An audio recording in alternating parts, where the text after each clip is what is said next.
Pour beaucoup de gens, Israël est un pays très intéressant. Ses paysages, sa culture et son histoire attirent chaque année des milliers de visiteurs qui veulent avoir un aperçu des plus anciens recoins de l'histoire de l'humanité. De nombreuses choses ont été découvertes ici au fil des ans, mais la plupart des gens s'accordent à dire que les découvertes entourant la théologie sont les plus intéressantes. Aujourd'hui, nous vous présentons plusieurs découvertes surprenantes faites en Israël. Si vous aimez ces vidéos sur les découvertes mystérieuses et les mystères non résolus, n'hésitez pas à nous encourager en laissant un pouce bleu. N'oubliez pas non plus de vous abonner et d'activer la cloche de notification pour recevoir encore plus de contenu. Un pressoir à vin vieux de 1600 ans. En 2017, une équipe de chercheurs a eu un choc lorsqu'elle a découvert un pressoir à vin dont l'âge est estimé à plus de 1600 ans. Il a été découvert dans un bâtiment byzantin dans la zone sud du désert de Negev. La plupart des chercheurs s'accordent à dire que la découverte d'un tel pressoir à vin est incroyablement unique. La plupart des machines et outils anciens de ce type ont été construits en bois, ce qui signifie qu'ils peuvent facilement se détériorer avec le temps et il en reste donc très peu. Le bois finit par pourrir et retourne à la terre d'où il vient. D'autres, comme celui-ci, ont été créés avec de la pierre, de l'argile ou d'autres matériaux qui durcissent avec le temps et durent de nombreuses années. Cependant, ce pressoir a été incroyablement bien conservé et a permis aux chercheurs de mieux comprendre comment le vin était fabriqué il y a bien longtemps. Jusqu'à présent, un seul autre pressoir à vin a été découvert dans la région, même si cette partie du monde était réputée pour sa production de vin à l'époque.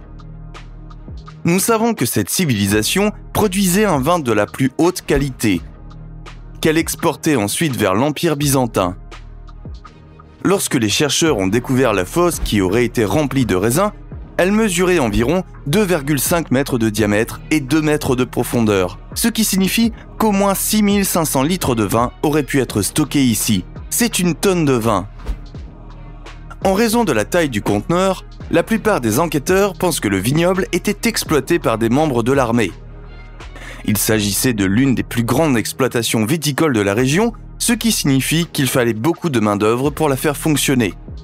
À l'époque de l'Empire byzantin, les Grecs étaient les leaders de la production de vin. Bien qu'ils aient créé certains des meilleurs vins du monde, ils n'étaient pas les inventeurs du vin, comme certains peuvent le croire. Le vin a été développé pour la première fois par les Mésopotamiens, il y a environ 6000 ans.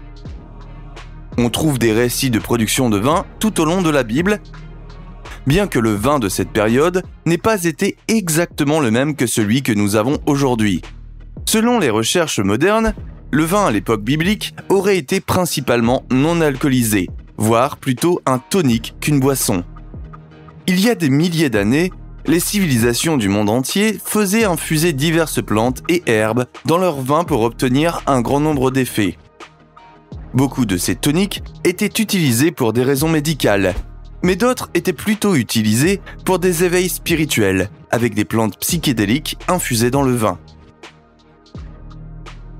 Nous ne savons pas grand-chose de ces toniques, ni de ce qu'ils contenaient.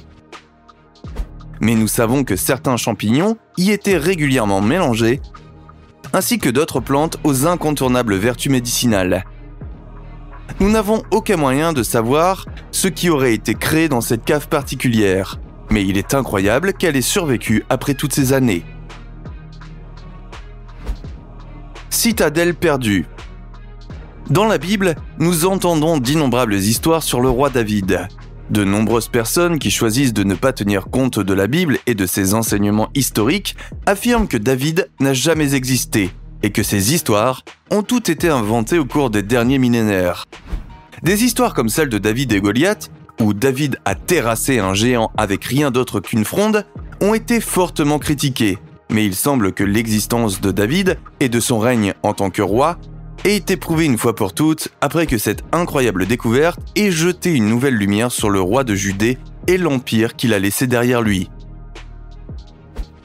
Jusqu'à présent, l'existence de David et de ses partisans n'était mentionnée que par la stèle de Tel Dan, une ancienne pierre cananéenne qui documentait une grande partie de l'histoire des Cananéens. Sur cette tablette historique, la maison de David est mentionnée, faisant directement référence au célèbre David de la Bible. Un bâtiment a été excavé à Églon et, selon les récits bibliques, il s'agissait de la région dans laquelle David s'est rendu pendant son règne. Cette histoire est étayée par les preuves que nous avons d'un changement soudain et radical dans la vie des gens qui ont pu vivre ici à cette époque. L'une des preuves les plus convaincantes à cet égard est la découverte d'un ensemble de plans de bâtiments qui n'auraient auparavant existé qu'en Israël. Si l'on considère l'origine de David et de ses ancêtres, il serait logique qu'au fur et à mesure de leur expansion, ils aient commencé à construire des bâtiments ressemblant davantage à ceux de leur ancienne patrie. Nous ne savons toujours pas grand-chose de David et de son règne.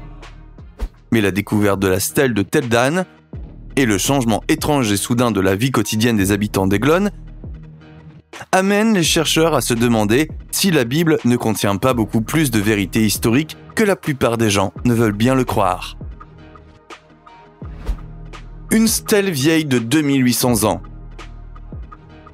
Puisque nous parlons d'histoire biblique dont la véracité a été prouvée, nous devons mentionner une tablette vieille de 2800 ans qui a été découverte et qui semble confirmer l'une des histoires les plus connues des Israélites.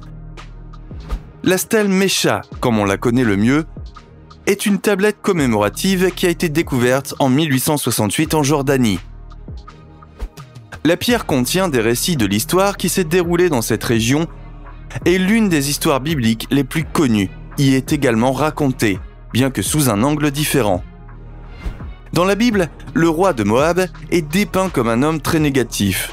Nous ne sommes pas certains de la raison pour laquelle Moab était aperçu de façon si négative, mais la Bible semble suggérer que Dieu était furieux de la façon dont chacun avait décidé d'adorer de faux dieux et des dirigeants terrestres.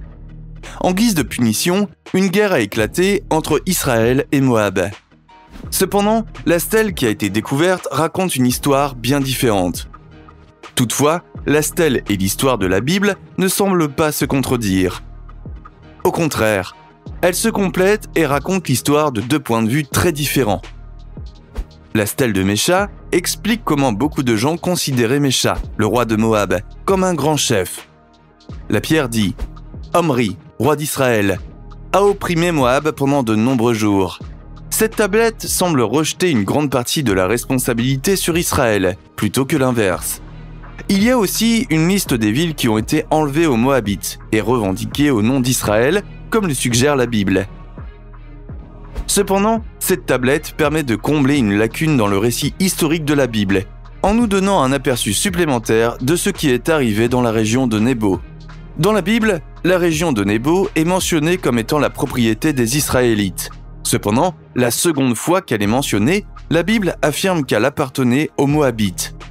La tablette explique que les Israélites ont revendiqué Médéba et que le roi Mesha leur a déclaré la guerre, récupérant ainsi probablement la région de Nébo. Il a ensuite conquis de nombreuses villes, pris des esclaves et fait des sacrifices humains à un faux dieu. Nous apprenons également que le roi Mesha sacrifiait ses ennemis et son fils aîné au faux dieu, dans l'espoir de remporter la victoire au combat. Les deux versions de l'histoire s'accordent parfaitement, ce qui confirme essentiellement que l'histoire de la Bible est en fait historiquement exacte.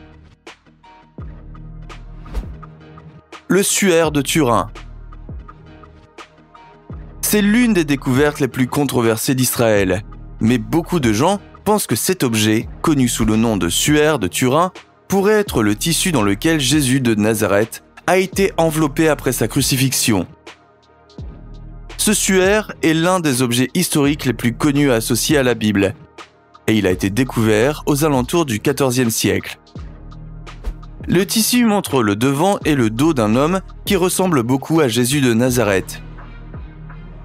À l'époque, il était courant qu'une personne soit enveloppée dans un grand tissu après sa mort, mais personne ne sait ce qu'il est advenu du tissu dans lequel Jésus était enveloppé après sa résurrection. La plupart de ses vêtements sont restés sur le corps des défunts et ont fini par se décomposer en même temps que le corps. Cependant, l'existence même de ce vêtement peut servir de preuve que l'histoire de Jésus de Nazareth et de sa résurrection d'entre les morts est peut-être vraie. Cependant, le tissu a été remis en question par de nombreux chercheurs et scientifiques qui l'ont analysé au fil des ans.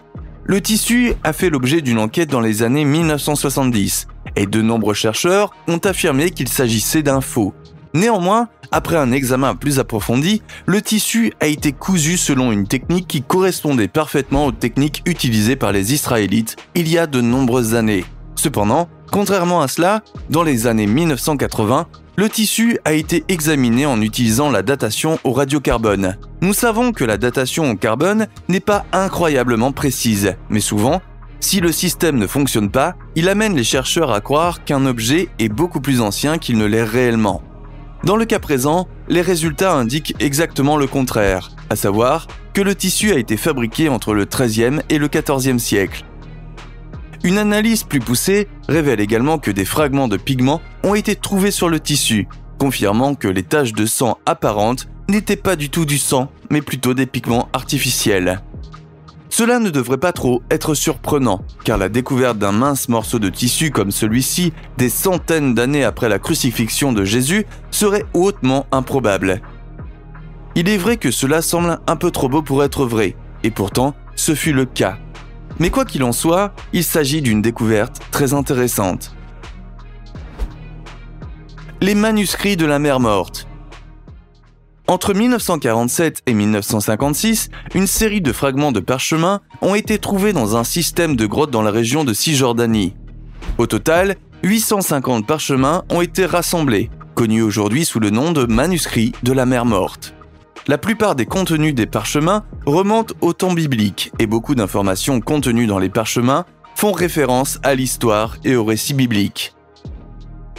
La plupart des écritures trouvées étaient écrites en hébreu, mais certaines étaient également écrites en grec et en araméen. Ils ont été datés entre 250 avant Jésus-Christ et 70 après Jésus-Christ. Certains de ces parchemins faisant même référence à des religions autres que le christianisme. Ce qui est très intéressant dans ces parchemins, c'est qu'ils racontent la même histoire que celle que l'on trouve dans la plupart des Bibles modernes. L'histoire, les personnages et les leçons sont tous identiques, bien que certains de ces parchemins comportent quelques textes supplémentaires ou des changements dans la formulation. Ce point est important, car il montre comment les écrivains ont pu ajouter leur propre version aux anciennes histoires bibliques, remettant ainsi en question de nombreuses traductions, notamment la traduction du roi Jacques, si populaire aujourd'hui. L'aspect le plus important de ces parchemins est qu'ils confirment de nombreuses histoires bibliques partagées depuis des centaines d'années. Ils montrent également que certains de ces auteurs pouvaient avoir des arrière-pensées lorsqu'ils traduisaient les textes anciens et que nous devons faire attention aux sources de nos informations.